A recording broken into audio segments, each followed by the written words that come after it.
Entonces continuamos, como viste, esperanza en medio del caos. Hoy estamos en el tercer sermón de esta serie y yo te animo, si te has perdido alguno de los otros dos, ve a YouTube, ve al canal de Iglesia Aba y no te lo pierdas porque apenas van 3. A veces como que llegas y ya van 10 mensajes como que, no los voy a ver. Bueno, van 3, sí tienes oportunidad todavía de ponerte al corriente. Es bueno como seguir el hilo, ¿no? La idea que el autor, que es Pedro en la carta de Primera de Pedro, nos está hablando. Y hoy vamos a estudiar Primera de Pedro, capítulo 1, versículo 13 al 21. Me gustaría leerlo y después oramos y le damos a la palabra. Voy a leer la NBLA y traje mi Biblia porque lo que el pastor nos enseña es que queremos fomentar esto, que traigamos nuestras Biblias físicas, no para vernos más religiosos ni una apariencia de piedad, sino porque nos ayuda también muchísimo, además, que el mundo sepa que si traemos una Biblia es porque amamos a Cristo y su palabra. Amén. Dice, hay una exhortación a la santidad, es lo que Pedro va a hablar. Dice versículo 13, por tanto, preparen su entendimiento para la acción, sean sobrios en espíritu, pongan su esperanza completamente en la gracia que se les traerá en la revelación de Jesucristo. Como hijos obedientes, no se conformen a los deseos que antes tenían en su ignorancia, sino que así como aquel que los llamó es santo, así también sean ustedes santos en toda su manera de vivir. Porque escrito está, sean santos porque yo soy santo. Y si invocan como Padre aquel que imparcialmente juzga según la obra de cada uno, condúzcanse con temor durante el tiempo de su peregrinación. Ustedes saben que no fueron redimidos de su manera vana de vivir, heredada de sus padres con cosas perecederas como oro o plata, sino con sangre preciosa como de un cordero sin tacha y sin mancha. 2 puntos, la sangre de Cristo. Porque Él estaba preparado desde antes de la fundación del mundo, pero se ha manifestado en estos últimos días por amor a ustedes. Por medio de Él son creyentes en Dios, que lo resucitó de entre los muertos y le dio gloria, de manera que la fe y esperanza de ustedes sean en Dios. Acompáñame a orar. Dios, te damos gracias por este día que nos permite, Señor, acercarnos a ti por medio de tu palabra.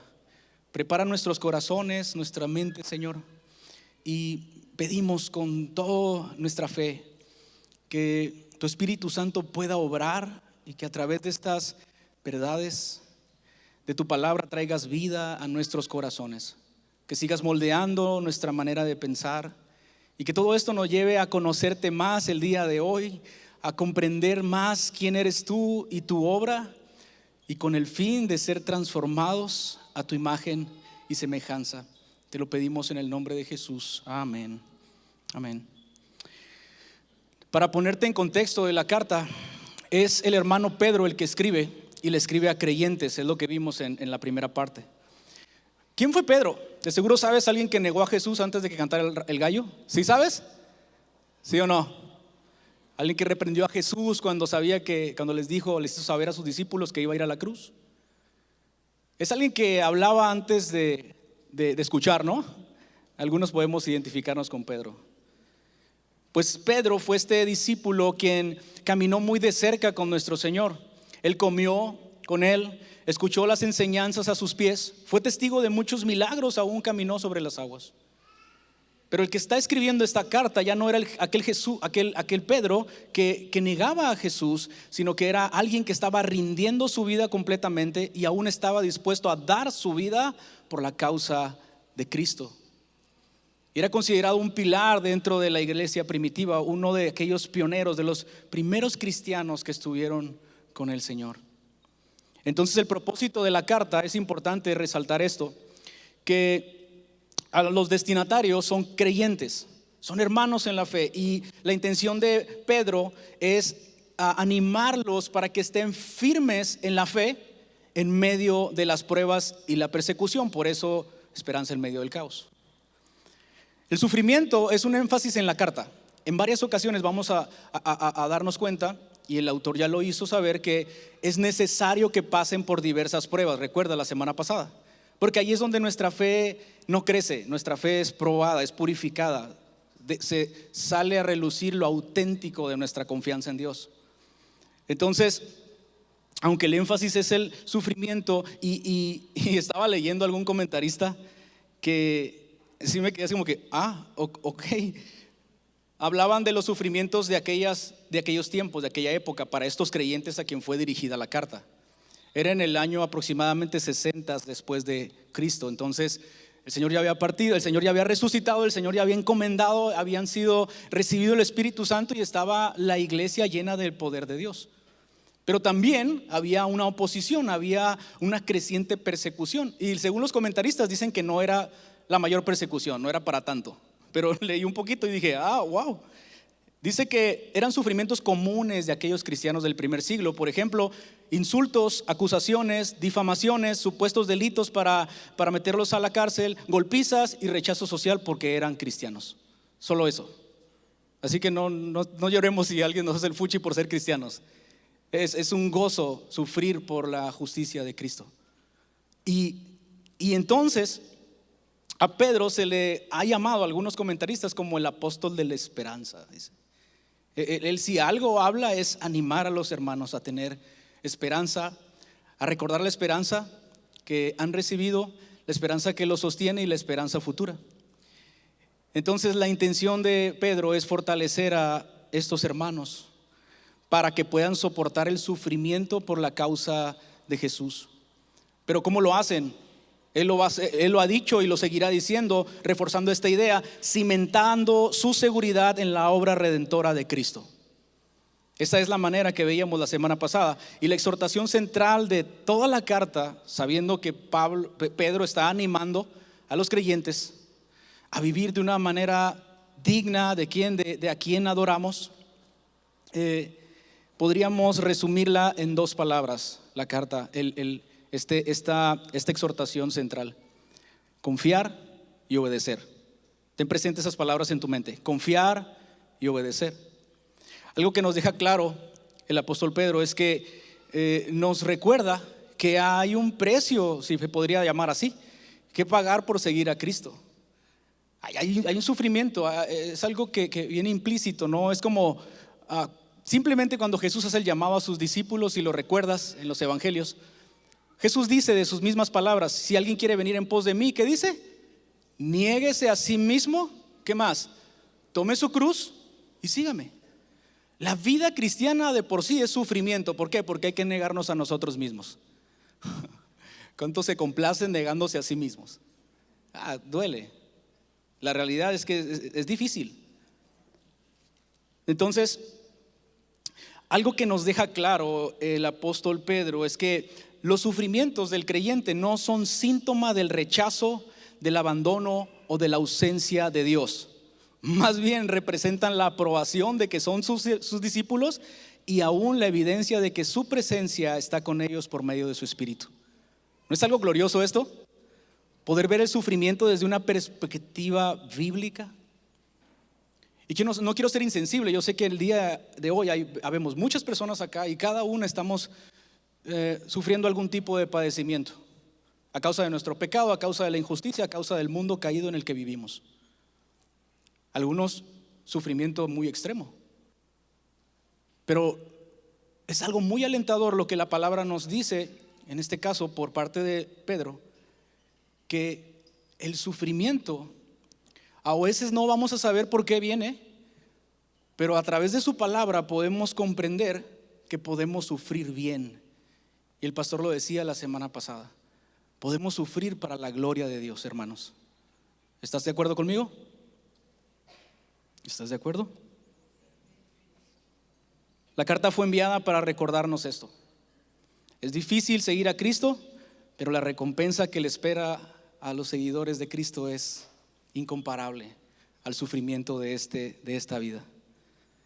Así que Pedro le está hablando a estos hermanos que ya fueron rescatados de esta oposición del pecado, esta esclavitud del pecado, pero que ahora, aunque fueron salvados, aunque fueron rescatados por la obra de Cristo, siguen viviendo en un mundo que constantemente quiere llevarlos a pensar, a actuar y a desear lo que antes ellos vivían. Así que creo que esta parte de este pasaje nos conviene escucharlo el día de hoy. Así que estemos atentos. Me gusta porque comienza con un por tanto. ¿Ya sabes qué significa esto? Por tanto, es una conexión entre lo que se ha venido hablando anteriormente a la idea que quiere, o el argumento que nos quiere dar el autor. Entonces, me llama la atención que, sabiendo todo este contexto, teniendo esto en mente, Pedro no dice esfuércense más para que lo logren, esfuércense más para que lleguen a la meta o para que lleguen bien. No, dice por tanto. Tengo este mensaje, lo dividí en 4 partes, y si te gusta anotar ahí, el primer punto es una esperanza que gobierna nuestra manera de pensar. Del versículo 13 vamos a ver este punto, y nos encontramos este por tanto. Dice el versículo: por tanto, preparen su entendimiento para la acción, sean sobrios en espíritu, pongan su esperanza completamente en la gracia que se les traerá en la revelación de Jesucristo. ¿Qué podemos ver aquí? La doctrina conduce a la práctica. El conocer bien a Dios te va a llevar a vivir bien para Dios. Ese por tanto está conectando todo lo que Dios ha hecho en los versículos anteriores con la forma en que ahora debemos de vivir. Es decir, a la luz de lo que Dios ya hizo por ustedes, les está diciendo Pedro a sus hermanos. ¿Qué es lo que Dios ya hizo por ustedes? Recordando lo que hemos visto. Los eligió, los ha hecho nacer de nuevo a una esperanza viva, asegurándoles una herencia que no se pierde y que es incorruptible. Y no solo eso, sino protegiéndolos o preservándolos para salvación. Así que ahora vivan de esta manera. Lo que Pedro está haciendo es que está recordando este argumento que es muy sostenible, no en algo de este mundo, sino en algo eterno, algo que vale la pena confiar. Es lo que vamos a ver aquí en este primer punto. Es una esperanza de la que nos está recordando Pedro, que debe gobernar nuestra manera de pensar el día de hoy. Lo que está diciendo en este versículo, cuando dice preparen su entendimiento para la acción, la Reina Valera, que muchos conocemos, 60, la que tiene que ser, dice: ceñid los lomos de vuestro entendimiento. Es una palabra complicada. Yo por muchos años la leí y no entendí nada. Ceñid los lomos. Yo dije, pues los lomos, yo sé que es lomo. Y ciñan, me imaginaba como a esto, ¿no? A remangarse. Y tenía más o menos ahí una idea. Pero leyendo un poco de esto, se refiere a la práctica antigua que hacían aquellos hombres con sus túnicas, que se arremangaban o se abrochaban el cinto cuando tenían que hacer un trabajo específico y que lo tenían que hacer con precisión. Entonces lo que la idea esta suena como algo muy metafórico. Lo que Pedro está diciendo se refiere a ciñan los lomos de nuestro entendimiento o preparen su entendimiento para la acción. Se refiere a estos procesos mentales que debemos tener. Mira, el creyente tiene la capacidad por medio del Espíritu para elegir qué pensar. ¿Sabías eso? ¿Sí o no? ¿Sí? No. 3, ok. No, yo sé que es difícil. Las presiones de esta vida, las preocupaciones, nos ponemos ansiosos, sobrepensamos, somos muy buenos para eso. Y nuestros pensamientos están en todos lados, menos concentrados en la gracia que será revelada por medio de Jesucristo. Y no se queda ahí, eso nos lleva a vivir de cierta manera. Pues lo que aquí Pedro quiere decir es: preparen su entendimiento, es decir, manos a la obra. Preparen, decidan en qué pensar. ¿Cómo lo hacemos? Rechacen los argumentos vacíos y cualquier obstáculo de idea del mundo para poder enfocarse en la gracia que tenemos en Dios. Pero viene acompañado de otra exhortación. Dice: sean sobrios en espíritu. Y la sobriedad la conectamos conociendo la ebriedad, ¿no? Algunos. En la vida pasada. La sobriedad mental y espiritual a la que dice el apóstol Pedro se refiere al dominio propio que debemos tener y la claridad y la constancia en nuestros pensamientos. El cristiano tiene la capacidad para elegir en qué pensar. Lo que Pedro está diciendo, sean sobrios, se refiere a ustedes ordenen sus prioridades. No se desgasten pensando, no se distraigan pensando en todo lo que el mundo está diciendo que es bueno. Entonces Pedro lo que quiere hacer es llevarnos a entender que necesitamos estar listos para la acción de prepararnos en la gracia. Fíjate lo que dice el versículo 13. Pongan su esperanza. Una vez que te preparas en tu manera de pensar, una vez que quitas todas las distracciones, que te enfocas en lo que debes enfocarte, que es Cristo, dice, pongan su esperanza completamente en la gracia que se les traerá en la revelación de Jesucristo. Mira, estos cristianos a los que Pedro les escribe estaban siendo perseguidos, era una realidad, pero tenían que tener presente la salvación que ya habían recibido por fe. ¿Por qué? Porque al tener esto presente, ahora esta esperanza iba a dirigir sus vidas. Y esta esperanza no era en algo muy valioso, era en algo que valía la pena confiar. Tenían que arraigar su entendimiento, tenían que abrocharse el cinturón para pensar en esta gracia, en la gracia que ya habían recibido, que está cimentada en el carácter de quién es Dios y en la salvación de Dios. Que lo que Pedro está diciendo es que será revelada completamente y finalmente cuando Cristo vuelva. ¿Cuántos pueden gozarse porque Cristo vuelve? 6, ahí vamos mejorando. Hermanos, cuando Cristo regrese sucederá la glorificación de los cristianos. Es decir, la obra completa, la salvación completa, la culminación final de la gracia que inició en la salvación o en su elección. ¿No es algo glorioso eso? Lo que Pedro entonces quiere dejarnos claro hasta este punto es, Pedro nos está enseñando que en aquello en lo que ponemos nuestra esperanza va a determinar el cómo vivimos ahora. Y esto se pone interesante, porque tal vez tus mayores frustraciones de cómo vives ahora, lejos de hacer la voluntad de Dios, es porque tu esperanza está puesta en todos lugares menos en la obra de Cristo. Esto nos conecta con el siguiente punto, versículo 14. Versículo 14 al 16, vamos a ver el siguiente punto, que dice, una vez que tenemos esta mentalidad, esta perspectiva, esta esperanza que gobierna nuestros pensamientos, ahora el autor nos va a dejar ver una santidad que refleja esta nueva identidad. Mira lo que dice el versículo 14. Como hijos obedientes, no se conformen a los deseos que antes tenían en su ignorancia, sino que así como aquel que los llamó es santo, así también sean ustedes santos en toda su manera de vivir. Y le pone el argumento Pedro, no son palabras de Pedro, sino que dice, porque escrito está, sean santos porque yo soy santo.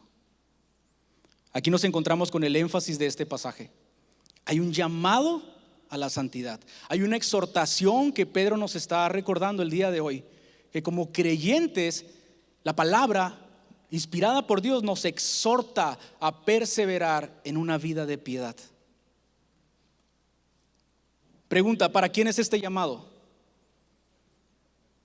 Seguro que más de uno aquí, hoy, en esta hora, a ti te digo, puede estar pensando, no, pero eso ya son palabras mayores. Eso de la vida santa y a caminar acá, no, eso es para los que predican, yo creo, no, si supieras, ¿no? Mi esposa por ahí anda. Va a decir, mentira, ¿no? Pero podría llegar la idea esa de que la santidad o caminar en esta creciente santidad que Dios nos exhorta es solo para algunos, solo para los que presiden en un lugar de autoridad, dirigiendo un grupo de personas, un grupo comunión, en algún ministerio. Pero lo que Pedro está diciendo, dice como hijos obedientes. Recordando el contexto, Pedro le está escribiendo a creyentes. Así que todos los que estamos aquí, si hemos encontrado esta nueva vida por medio de nuestra fe en Jesucristo, el llamado para todos es ser santos porque Él es santo. No, nada más una hermana, la que ora mucho allá, está diciendo amén. No esperaba muchos amenes con esta declaración, pero como hijos obedientes, iglesia, no se conformen, dice, a los deseos que antes tenían en su ignorancia. No se conformen con eso. El llamado a ser santos es para los hijos de Dios, para todos. Nuestro nuevo nacimiento ha cambiado nuestra identidad ahora. El Padre de nuestro Señor Jesucristo ahora es nuestro Padre. Y nosotros como sus hijos debemos representar la imagen de nuestro Padre.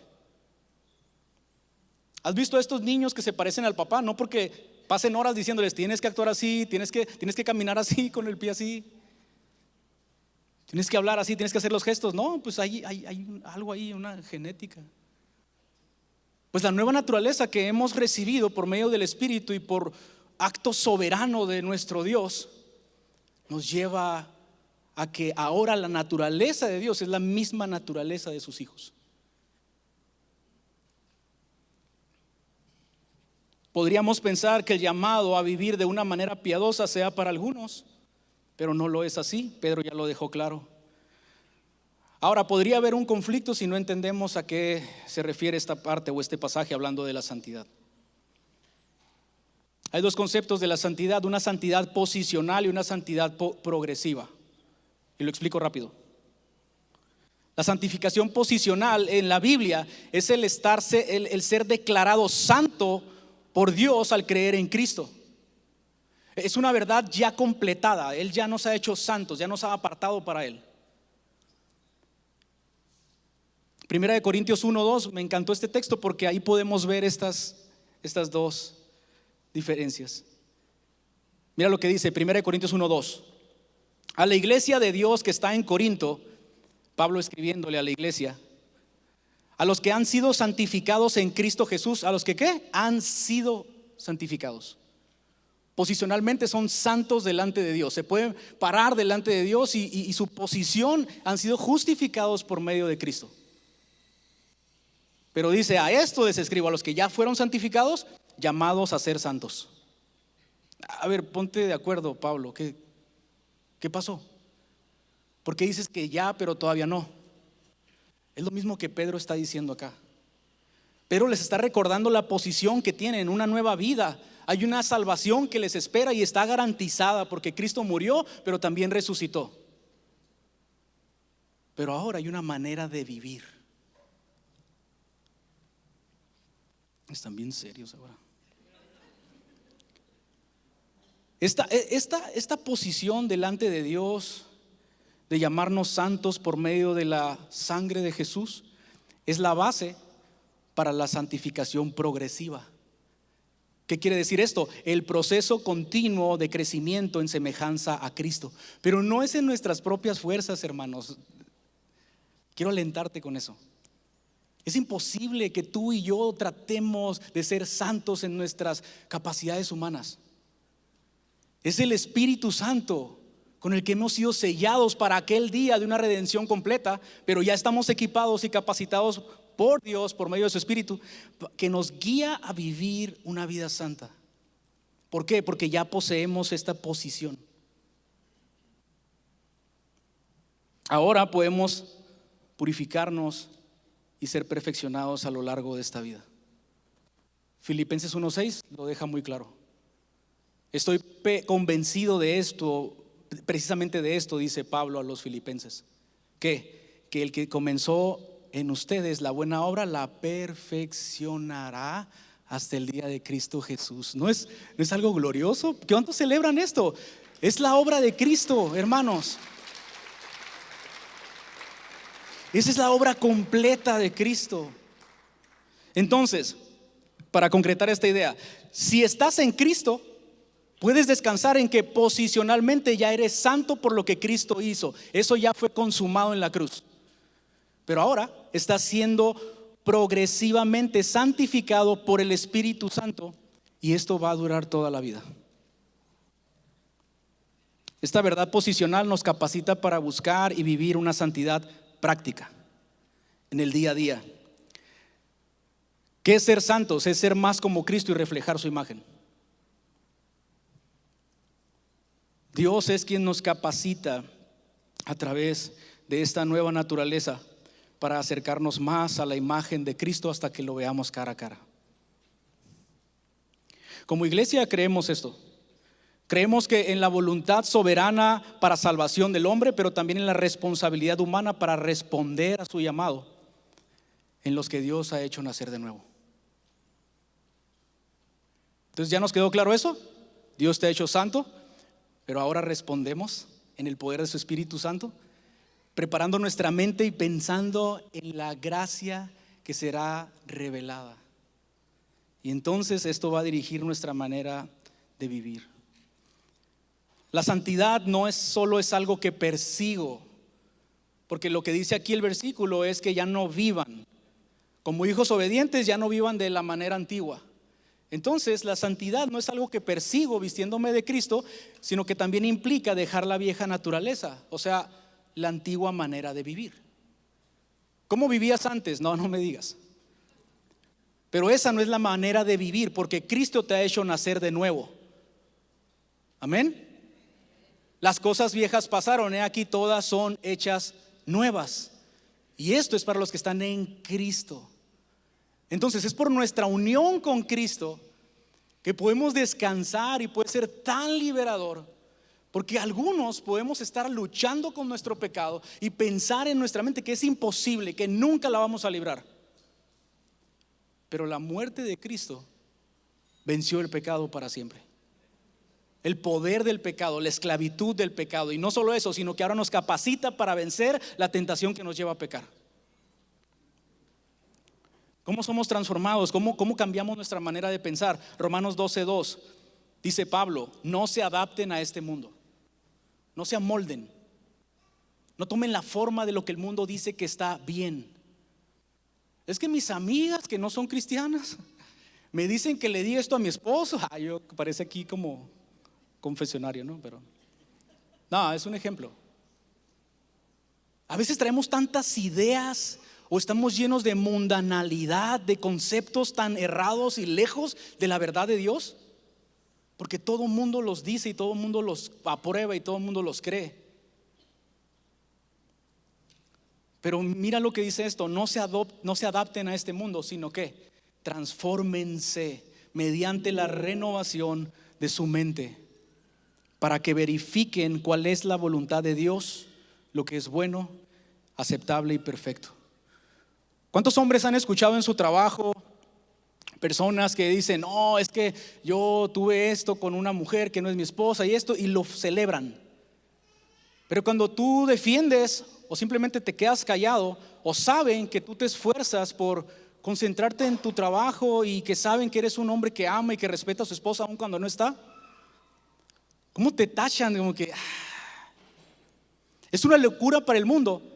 O por favor, no te metas en líos querer convencer a un impío de la verdad que dice la palabra.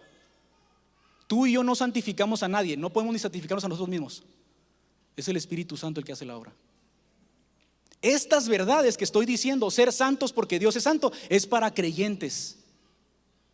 Y tal vez estás discipulando a alguien, tal vez estás acompañando a alguien y dices: no manches, le digo una cosa y hace todo lo opuesto. Esfuérzate en que él se concentre en la gracia que se va a revelar en Jesucristo, en el Evangelio.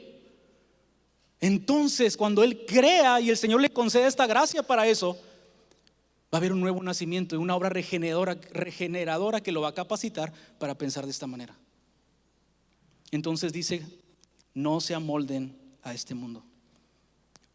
Jesús, antes de ir a la cruz, orando al Padre, orando por sus discípulos, un versículo cortito que me encanta, Juan 17:17, dice: santifícalos en tu verdad, tu palabra es verdad.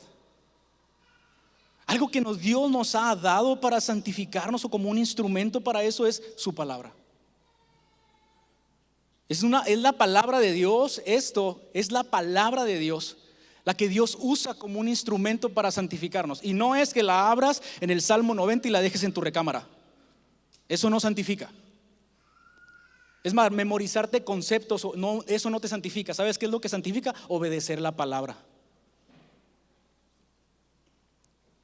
Podríamos decir, todos los de aquí conocemos a Dios, pero el conocimiento de Dios se traduce en amar y obedecer a Dios.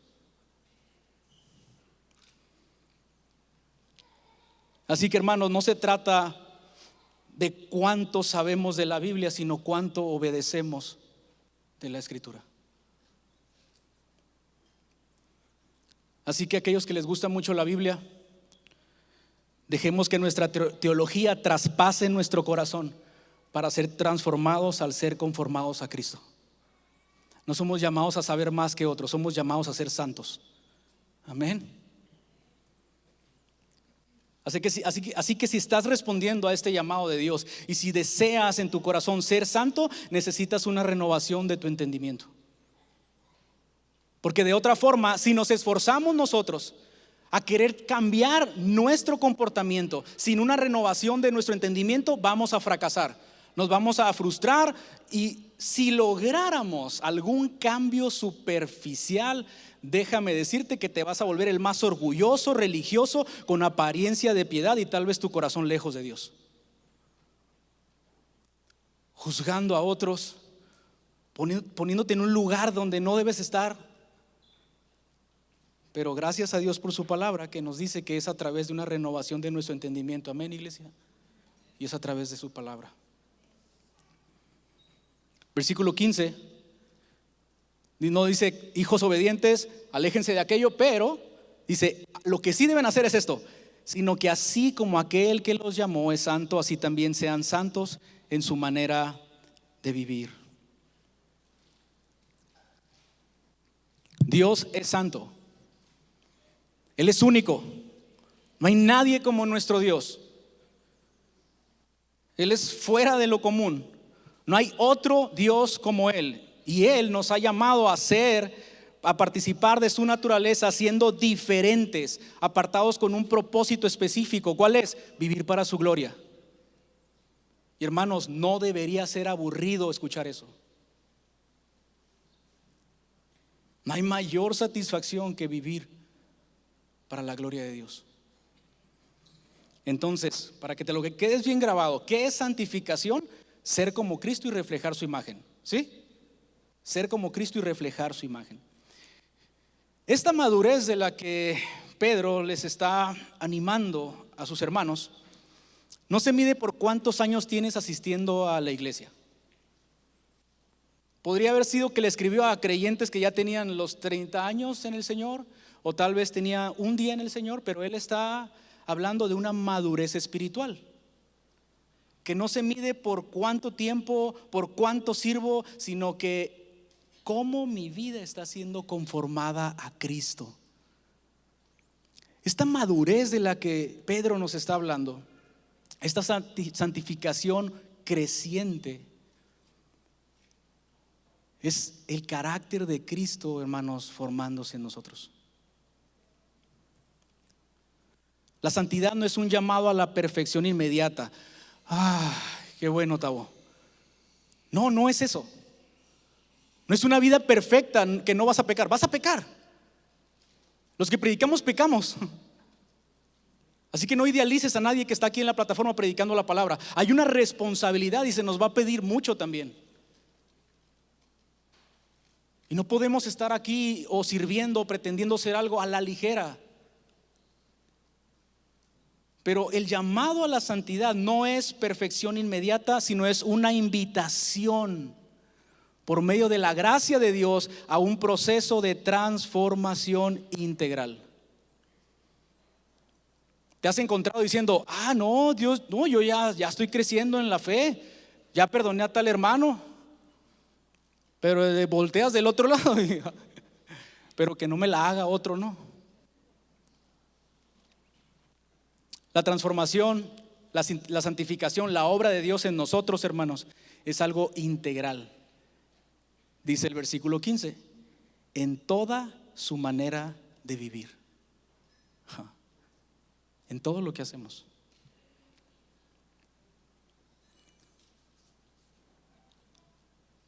La idea es permitir y cada vez ser más humildes para que el Señor restaure la imagen que se corrió por causa del pecado y que el Señor la vaya restaurando cada vez más, la imagen de Cristo. El mismo Dios que resucitó a Jesús y le dio gloria está obrando en cada uno de sus hijos para transformarlos cada día a la imagen de su Hijo. ¿Te has encontrado en algún tipo de sufrimiento? ¿En alguna prueba difícil? Bueno, quiero decirte que el bien mayor de esta prueba es que seas conformado a la imagen de su Hijo. Dios nos ha llamado, como dice el versículo, por medio del Evangelio. Y su llamado es a vivir una vida santa. Pablo, Primera de Tesalonicenses 4:7, mira lo que dice: porque Dios no nos llamó a vivir impureza, sino a santificación. No debería de existir en un verdadero creyente esta dualidad. Decir, vengo aquí a la iglesia y el lunes vivo como quiera. Digo que creo a Cristo, pero mis deseos están en otro lado. No, esto es para verdaderos creyentes, aquellos que han recibido una nueva vida por medio de Cristo. Mira cómo lo explica el apóstol Juan, me encantó eso. Primera de Juan 3, 2 al 3. Dice, amados, explicando lo que hablé ahorita, ahora somos hijos de Dios y aún no se ha manifestado lo que habremos de ser. Pero sabemos que cuando Cristo se manifieste, seremos semejantes a Él, porque lo veremos como Él es. Versículo 3, y todo el que tiene esta esperanza puesta en Él, se purifica así como Él es puro. Wow. Entonces, iglesia, esto es un asunto de naturaleza. Es porque el Señor nos ha hecho nacer de nuevo por nuestra unión con Cristo, que ahora podemos vivir de esta manera, que ahora podemos resistir al pecado. Mira, el ser santo no es de que tienes que esforzarte más, aunque sí requiere esfuerzo. Se trata de que porque eres un hijo de Dios y has nacido de nuevo, ahora portas esta naturaleza que va cambiando tus deseos, tus afectos y tu manera de vivir. Pero esto es un cambio profundo. A veces queremos y somos tan impacientes, ¿no? Que el Señor cambie nuestra vida ya. No, yo ya estoy decidido, yo quiero que ya me cambie. Pero hay que ser pacientes, porque el cambio viene de adentro hacia afuera. Podríamos esforzarnos por maquillar nuestra vida, pero la transformación que Dios hace es un nuevo nacimiento. Mira, la santidad no es algo que tú y yo poseemos si llegaste a pensarlo. Es que como leo más, como oro más, como sirvo más, ahora ya estoy en una posición de santidad. Aleluya. Casi me sale una lengua ahí. La santidad no es algo que poseemos, hermanos. Es algo que nos posee a nosotros. Dios es santo. Amén. La santidad no es un mero cambio de comportamiento. Esto viene como consecuencia de un cambio de corazón. Siguiente versículo, Pedro pone el argumento. Esto no son ideas mías, no quiero imponer mis convicciones personales, no, porque escrito está. Él está citando lo que Moisés escribió en el Levítico. Porque escrito está, sean santos porque yo soy santo. Levítico 11, 44 al 45. Mira lo que dice. En el contexto, Dios había ya sacado a su pueblo de la esclavitud de Egipto y ahora les estaba enseñando cómo debían de conducirse. O sea, por la obra que Él hizo, ahora ellos respondían de esta manera. Dice, porque yo soy el Señor su Dios. Por tanto, o sea, porque yo soy su Dios, el Dios de este pueblo, no de los demás, conságrense y sean santos porque yo soy santo. ¿Cómo tienen que vivir? No se contaminen pues con ningún animal que se arrastra sobre la tierra, porque yo soy el Señor, porque yo soy el Señor que los he hecho subir de la tierra de Egipto para ser su Dios. Y cierra con esto: serán pues santos porque yo soy santo.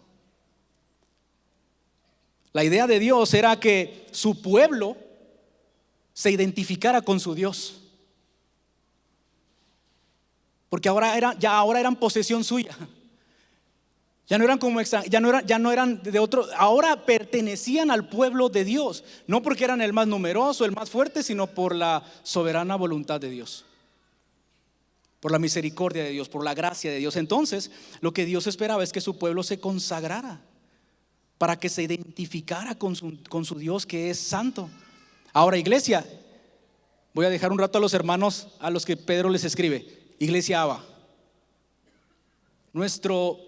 el Dios y Padre de consolación que escribe Pedro es nuestro Dios y Padre de consolación, que es santo, por lo tanto debemos de ser santos. No somos santos para ser aceptados por Dios, sino que hemos sido aceptados por Dios y entonces Él nos ha hecho santos. ¿Hasta aquí vamos bien?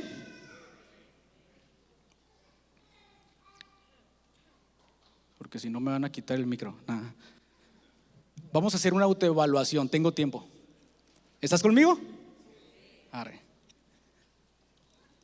Me salió la antigua manera de vivir, ¿no? Perdón. Estamos en confianza y gracia, ¿no? Aún esto el Señor lo usa para perfeccionarnos, ¿verdad?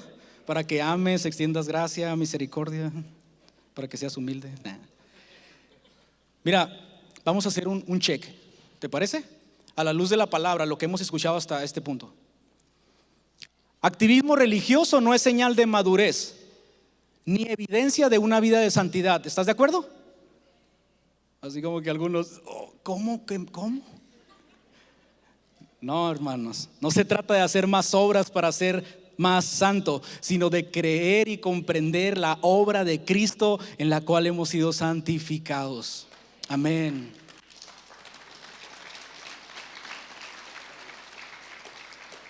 Si estás sirviendo, si estás en algún ministerio, si estás involucrado, si estás siendo parte de lo que la iglesia del Señor está haciendo para alcanzar a los perdidos y todo lo que hacemos, quiero decirte algo: tu servicio no te santifica. Es en el servir junto a tus hermanos que se deja ver nuestra santificación o la necesidad de crecer en el carácter de Cristo. ¿Verdad que sí? Sí, es cierto, sí somos. Matrimonios, no sé si te pasa a ti, esposo, pero de repente los maridos nos creemos bien espirituales y nuestra mayor frustración es que nuestra esposa no se somete. Te digo algo con mucho amor porque yo me encuentro ahí vez tras vez, abriéndote mi corazón. Y tú también, hermano, no te hagas. Esposos, no somos llamados a someter a nuestras esposas. El mandato bíblico es amar a nuestras esposas como Cristo ama a su iglesia. ¿Cómo la ama? Dio su vida por ella. Y el día de hoy la sigue lavando y purificando con la palabra para que un día se la pueda entregar a sí mismo perfecta.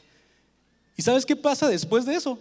Y la esposa se somete voluntariamente y guiada por el Espíritu Santo. Eso es.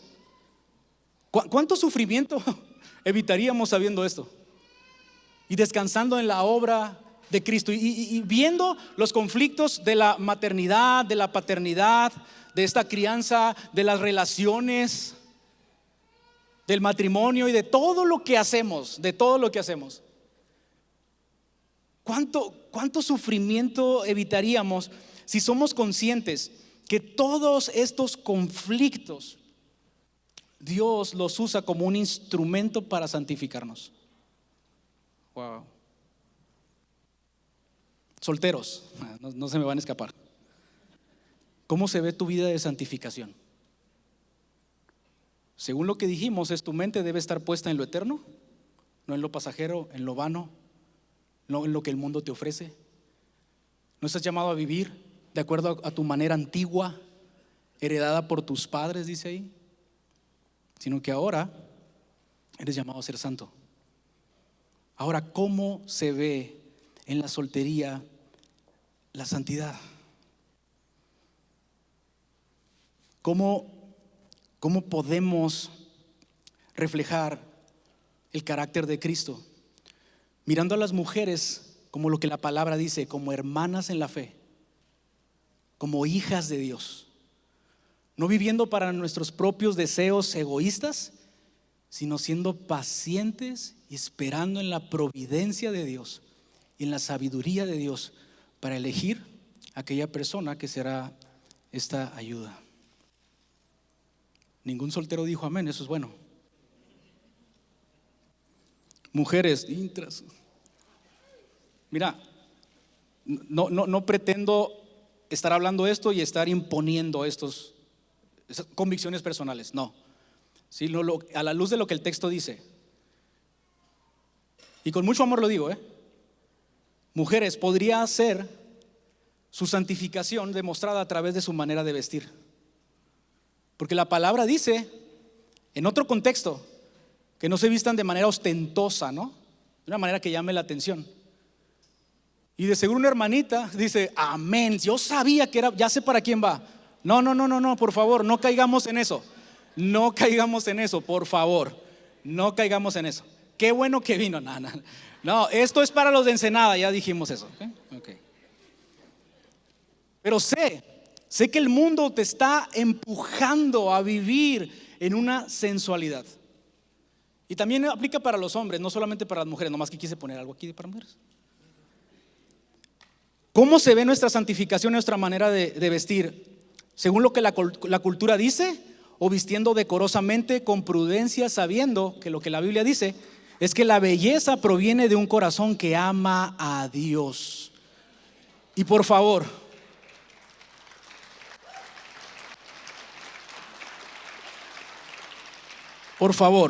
de verdad, seamos muy cuidadosos. Esto, dice el pastor, no es para llevar, es para cada uno. Porque si ahorita te alegraste porque sabes de alguien o pensaste en alguien que tal vez no está entendiendo esto sirve para santificarte, para ser humilde, para amar como Cristo, para extender gracia, para instruir a una hermana en el Señor. Amén. Okay. Ya como traté de poner la balanza, ¿no? Porque aún cómo lidiamos con nuestro pecado también, eso nos muestra dónde nos encontramos en nuestra santificación. ¿Cómo lidiamos con nuestro pecado, hermanos? ¿O cómo lidiamos con el pecado de otros? El cómo manejamos esto nos habla de nuestra santificación, nuestra madurez en Cristo, o de la deficiencia de esto, de la necesidad de ir a Cristo para ser transformados. Es en nuestra lucha contra el pecado cómo se ve este progreso. Mira, el cristiano verdadero, el cristiano que ha nacido de nuevo, el cristiano genuino, peca. Cada vez, si esto es gradual, cada vez debe de pecar menos. Y cada vez le debe de doler más, sabiendo que su pecado, más que un fracaso moral, ofende a Dios. ¿Cómo estamos llevando nuestra lucha contra el pecado? ¿Estamos acercándonos más a Cristo con fe, en arrepentimiento, confesando nuestros pecados, buscando ayuda con algún hermano? No para ser juzgados severamente, sino para encontrar gracia y misericordia y ser amados con la verdad que restaura. Caminando en una rendición de cuentas, buscando ser transformados. ¿Cómo manejamos el pecado de otros?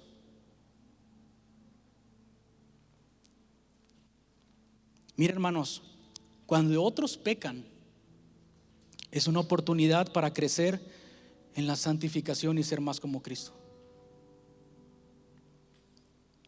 Pregunta: ¿estamos siendo orgullosos, dando pie a más pecado, cayendo en un juicio desmedido, creyéndonos superiores, ignorando que pudiéramos estar en el mismo lugar? ¿O estamos creciendo a la imagen de Cristo, siendo humildes, extendiendo gracia, misericordia, buscando la restauración de nuestros hermanos?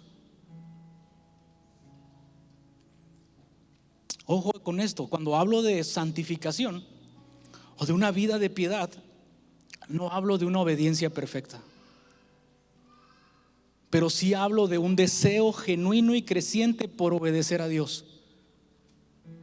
Y esto es motivado desde el amor y la gratitud a la obra salvífica que hemos recibido por medio de Cristo nuestro Señor.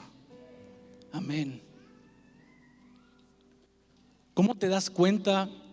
¿Cómo me doy cuenta el día de hoy que estoy caminando en esto?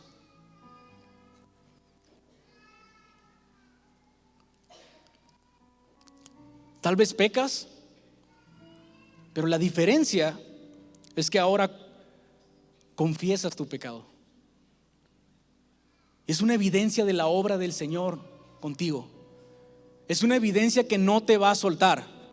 Si ahora confiesas el pecado que ocultabas, si ahora aborreces el pecado que amabas, si ahora te arrepientes del pecado en el que te deleitabas, si ahora te apartas del pecado que practicabas.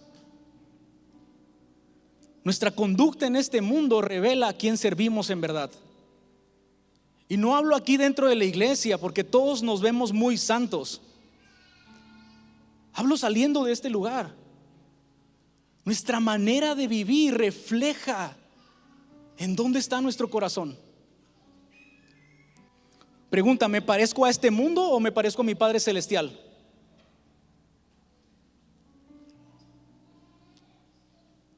¿Qué es lo que mi vida está demostrando? ¿Está demostrando una fe frágil, vana? ¿O una fe en la esperanza que tenemos en Cristo? ¿En quién he de poner mi esperanza, hermano? ¿En quién puedo poner mi esperanza? O mejor dicho, ¿quién puede ser capaz de guiar mi vida si no es Dios y nuestro Padre Jesucristo? Perdón, nuestro Padre y Señor Jesucristo. Solo Cristo. ¿Cómo es que somos santificados entonces? La transformación viene de contemplar a Cristo. Segunda de Corintios 3:18, Pablo dice: ahora todos pueden mirar a Cristo. Ya no es como Moisés, que solamente un hombre podía subir al monte. Ahora todos pueden mirar a Cristo, y al mirar y contemplar la gloria de Cristo, al ser expuestos a Él, es que somos transformados de gloria en gloria. De una manera práctica, abre tu Biblia. Abre tu Biblia ya. Estamos empezando el año, es una buena oportunidad. Y que no sea como cada año que empieces con un devo, 1 o 2 días. No, hoy es el día. Hoy es el día de volvernos al Señor. Hoy es el día de abrocharnos y concentrarnos en nuestros pensamientos en Cristo. Hoy es el día de buscar a Cristo y contemplarlo en su palabra. Hoy es el día de contemplar a Cristo en la oración. Hoy es el día de contemplar a Cristo en la comunión con mis hermanos. Y en esto somos transformados, amén. Entonces, es así que el Señor obra en nuestras vidas. Ya se me acabó el tiempo, pero en la segunda voy a ser más rápido. Hermanos, hoy es el gran día de salvación para aquellos que se le ha concedido la gracia para creer. Si tú vienes y estás todavía como que es que yo no sé si esto es para mí, escuchando este mensaje puedes descansar en que la obra de Cristo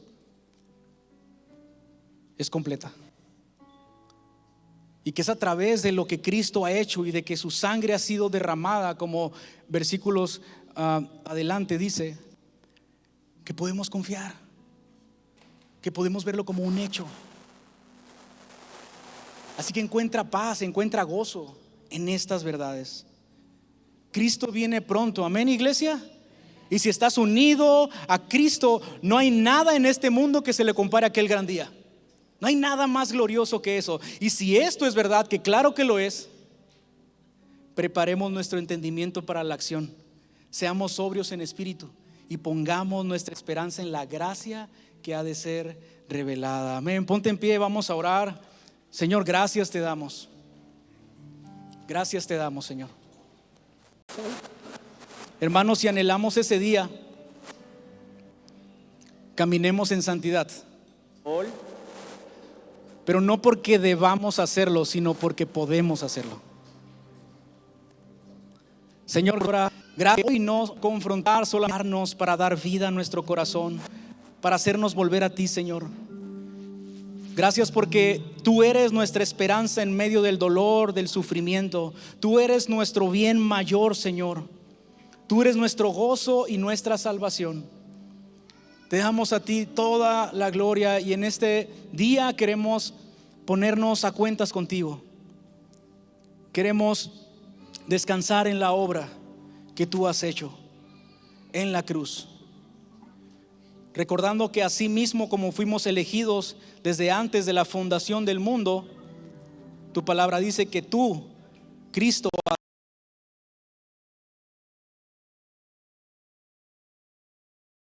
así mismo desde antes de la fundación del mundo, estabas preparado para el día de la redención en la cruz. Y en esto encontramos gozo. Vamos, hermano, ¿por qué no oras conmigo ahí donde estás? Y tal vez el día de hoy es el momento donde podemos ponernos sinceros delante del Señor y rendir todo aquello que estaba estorbando hasta hoy, todo aquello que nos imposibilitaba para ser más santos, todo aquello que nos impide acercarnos a Dios. Tal vez es la culpa, la vergüenza. Tal vez dices, es que es demasiado pecado que no puedo acercarme. Bueno, tal vez tienes que recordar el valor de tu salvación. Es la sangre de Cristo la que ha sido rociada para cubrir nuestros pecados. Y en esta gracia que se revela por medio de Cristo, es que nuestro corazón encuentra todo lo que necesita en su Salvador. Gracias, Señor, por tu paciencia. Gracias por tu Espíritu Santo obrando en cada uno de nosotros. Gracias por el poder de tu palabra que nos convence de nuestro pecado, pero también de quién eres tú. Un Dios rico en misericordia, que aunque estábamos muertos en nuestros delitos, tú nos has llamado a vivir una vida contigo, Señor. Te damos a ti toda la gloria en Cristo Jesús. Amén.